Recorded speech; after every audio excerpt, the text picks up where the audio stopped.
ఓం మహాగణాధిపతయే నమః. ఓం గురుభ్యో నమః. ఓం శ్రీమాత్రే నమః.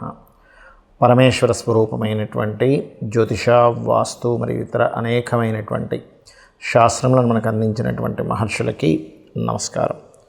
హయగ్రీవ హయగ్రీవ హయగ్రీవేతి యో వదేత్ తస్య నిస్సరతే వాణి జన్మకన్యా ప్రవాహవత్. అరుణాం కరుణాతరంగితాక్షీం ధృతపాశాంకుశపుష్పబాణచాపాం అనిమాదిభిరావృతాం మయూకైః అహమిత్యేవ విభావయే భవానీం. శ్రీమాత్రే నమః. ప్రేక్షకులకి ఆ లలితాంబిక అమ్మవారి యొక్క అనుగ్రహం పరిపూర్ణంగా కలగాలని మనస్ఫూర్తి కోరుకుంటూ మనం ఈరోజు చెప్పుకోబోయేటువంటి టాపిక్ 2025 జనవరి మాసంలో ఫలితాలు ఏ విధంగా ఉన్నాయి, మరియు ఏ విషయాల పట్ల మీరు జాగ్రత్తగా ఉండాలి, అదేవిధంగా ఎటువంటి పరిహార మార్గం చేసుకుంటే ఇబ్బంది పడకుండా సంతోషంగా ఉంటాము అనేటువంటి విషయాలు చెప్తుంది నేనైనప్పటికీ కూడా చెప్పిస్తుంది సాక్షాత్ లలిత అమ్మవారిగా భావిస్తూ ఒక్కొక్క లగ్నం తెలియని వారు రాశిరీత్యా చూసుకుందాం. అయితే దీనికంటే ముందు అసలు గ్రహాలు ఎక్కడెక్కడ ఉన్నాయి ఈ జనవరి మాసంలో. గురువు వక్రించే ఉన్నాడు, ఇంకా అదేవిధంగా కుజుడు కూడా వక్రించి ఉన్నాడు ఈ జనవరి మాసంలో. అదేవిధంగా కేతువు కన్యారాశిలోని, బుధుడు వృశ్చికంలో ఉంటూ 4వ తేదీ ధనస్సులోకి, 25వ తేదీ మకరంలోకి ఎంటర్ అవుతున్నాడు. చంద్రుడైతే మొత్తం ఒక నెలలో ఒక రౌండ్, అంటే ఈ యొక్క మకరం నుంచి మళ్ళీ మకరం వరకు చేరుకుంటాడు. రవి 14వ తేదీ ధనస్సు నుంచి మకరంలోకి, శుక్రుడు శని కుంభరాశిలో ఉన్నాడు. ఈ శుక్రుడు మీనంలోకి రాహువుని చేరుకుంటాడు. రాహు మీనంలో ఉన్నాడు. 28వ తేదీ చేరుకుంటున్నాడు. అంటే ఆల్మోస్ట్ నెల రోజులు మొత్తం శుక్రుడు ఇక్కడే ఉంటాడు. ఈ యొక్క గ్రహస్థితిని అనుసరించి ద్వాదశ లగ్నాల వరకు ఎలా ఉంటుందనే విషయం మనం ఇప్పుడు తెలుసుకుందాం. మేష లగ్నము లేదా మేషరాశి మీకు ఈ జనవరి మాసంలో చూసుకున్నట్లయితే మీరు ఉన్న ప్రదేశం నుంచి మారడము, అది ఇంటికి సంబంధించిన విషయంలో కావచ్చు, లేనట్లయితే ప్రొఫెషనల్ రిలేటెడ్ సంబంధించిన మూలంగా కావచ్చు, మార్పు అనేటువంటి చాలా స్పష్టంగా చూపిస్తుంది. అదేవిధంగా ఇక్కడ ధన సంబంధించినటువంటి విషయాల్లో కనుక చూసుకున్నట్లయితే ఫైనాన్షియల్గా మంచి గ్రోత్ అయితే ఉంది. రావాల్సిన ధనం రావడము, బికాజ్ ఆఫ్ ఇక్కడ పంచమాధిపతి భాగ్యంలో ఉన్నాడు, 2వ అధిపతి కూడా లాభస్థానంలో ఉన్నాడు. కాబట్టి రావాల్సిన ధనం ఖచ్చితంగా మీకు వచ్చి తీరుతుంది. అదేవిధంగా మరొక విషయం ఏంటంటే ఇక్కడ 3వ అధిపతి ఎప్పుడైతే అష్టమ స్థానంలో, 3వ అధిపతి అష్టమ స్థానంలో ఉన్నారో, కొన్ని పూర్వీకుల ఆస్తులకు సంబంధించినటువంటి విషయంలో చిన్న చిన్న డాక్యుమెంటేషన్ సరిగ్గా లేకపోవడం వల్ల, మరొక మార్గాల వల్ల కొంత డిస్టర్బెన్స్ అనేటువంటిది ఎదుర్కొంటారు. సంతానం కోసం ప్రయత్నం చేసేటువంటి వారికి చూసుకున్నట్లయితే సంతాన యోగం అనేటువంటిది కలుగుతుంది. స్పిరిచువల్గా కూడా, అంటే 14వ తేదీ లోపల మీరు ఏదైనా సంతానం కోసం చేసే ప్రయత్నం ఫలిస్తుంది. అప్పులు ఎవరికి ఇవ్వకండి. అప్పుల వల్ల ఇబ్బంది పడేటువంటి యోగం ప్రస్తుతం నడుస్తుంది 3, 6 అధిపతి 8లో ఉండడం వల్ల. కాబట్టి మీరేంటి కొంచెం హెల్త్ విషయంలోని, అప్పులకు సంబంధించిన విషయంలో, ముఖ్యంగా నరాలకు సంబంధించినటువంటిది ఏదైతే ఇబ్బంది పడుతుంటారో వారు ముఖ్యంగా జాగ్రత్తగా ఉండాలి. ఇప్పుడు ప్రస్తుతం ఉన్నటువంటి కండిషన్లో గృహ సంబంధించినటువంటివి ఏమైనా తీసుకోవచ్చా ఏమిటి అంటే, 22వ తేదీ వరకు కుజుడు వక్రించున్నాడు. జనవరి 22 తర్వాతే ఏదైనా గృహ సంబంధించినవి తీసుకోండి. ఈ సమయంలో కనుక తీసుకుంటే వక్రించిన కుజుడు వల్ల తీసుకుందామని దగ్గర దాకా వెళ్ళి మళ్ళీ వెనక్కి రావడం ఇట్లాంటివి ఎక్కువగా జరుగుతూ ఉంటాయి. ఇక ఉద్యోగ సంబంధించినటువంటి విషయంలో, ముఖ్యంగా creative field, cinema field, animation related ఇట్లాంటి వాటిల్లో, లేదా మెడికల్ రిలేటెడ్ రంగాల్లో ఉండేటువంటి వారికి కొత్త ఉద్యోగ అవకాశాలు వస్తాయి, మీకు గుర్తుపెట్టుకోండి. అదేవిధంగా లాభంలో 2 గ్రహాలు శని శుక్రులు, అనేకమైనటువంటి లాభాలు. కాకపోతే ఇక్కడ 12వ స్థానంలో రాహు కూడా ఉన్నందుకు ఎవరైనా విదేశాలకు వెళ్ళి అక్కడ స్థిరపడాలి, విదేశీ సంబంధించిన ఉద్యోగాలు కావాలి, విదేశీ మూలకంగా ధనయోగం కలగాలి అంటే, ఎప్పుడైతే శుక్రుడు మీకు 28వ తేదీకి ఎంటర్ అవుతున్నాడో అక్కడి నుంచి మరింత బలం పెరుగుతుంది. ఇక్కడికి వెళ్ళినప్పుడు ఈ గురు శుక్రులు ఇద్దరు కూడా పరివర్తన చెందుతారు. ఈ పరివర్తన వల్ల ఏమిటంటే ధనయోగం, చక్కటి ధనయోగం రావడము, మరియు అదేవిధంగా విదేశీ యోగాలు ఏర్పడడం, ఇవి జరుగుతున్నాయి. ఇక మీరు చేయవలసినటువంటి దేవతా ఆరాధన ఏమిటి అని చెప్పి చూసుకున్నట్లయితే, మీరు ఎక్కువగా సూర్య భగవాను ఎక్కువగా ఆరాధించండి. శని సూర్య గ్రహాల దగ్గర దీపారాధన చేయండి.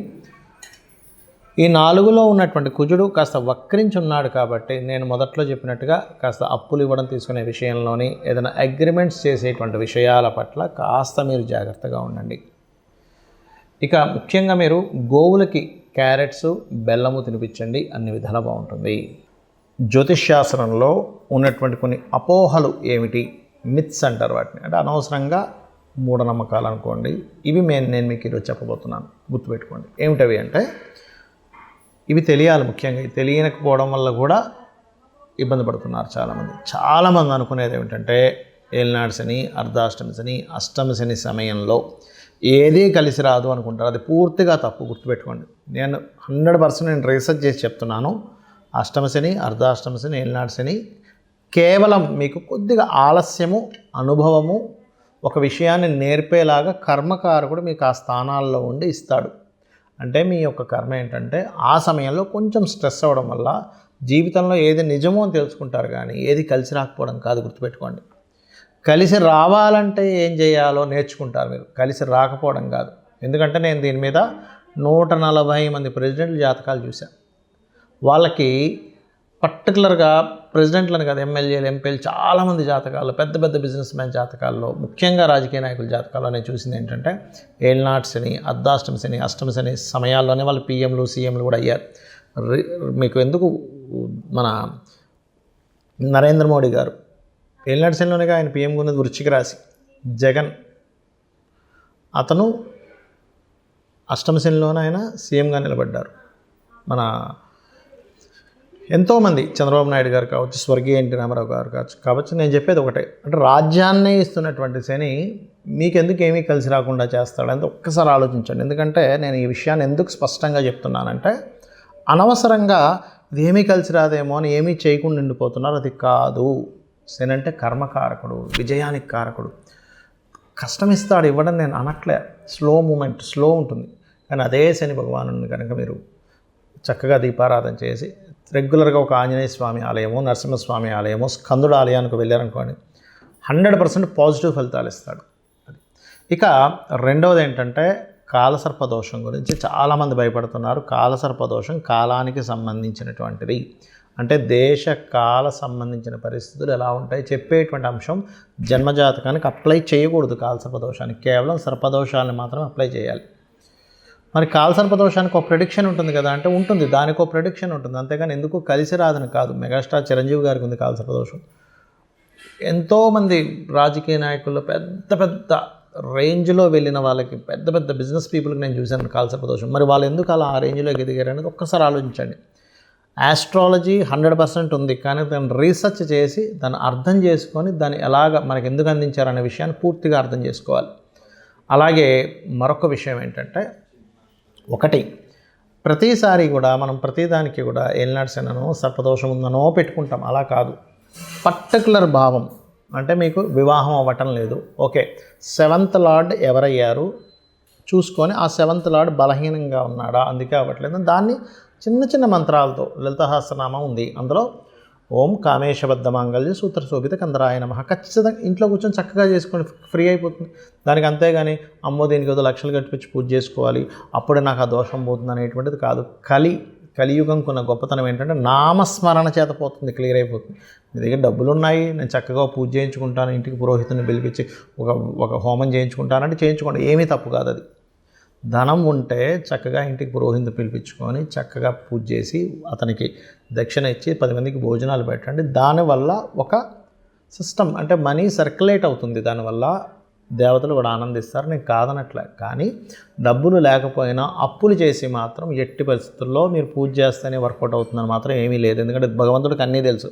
అయ్యా ఈ వ్యక్తి దగ్గర డబ్బులే, ఉన్న దాంట్లో సంతృప్తిగా నాకు చేసుకుంటున్నాడు అని భగవంతుడికి తెలుసు. భగవద్గీతలో చాలా స్పష్టంగా చెప్పాడు ఆయన. ఏంటంటే మీరు గనక అంటే పత్రమైనను, పుష్పమైనను, ఫలమైనను, ఉదకమైనను ఫలాపేక్షరహితంగా నాకు సమర్పిస్తే నేను దాన్ని ప్రీతితో స్వీకరిస్తున్నాను అన్నాడు.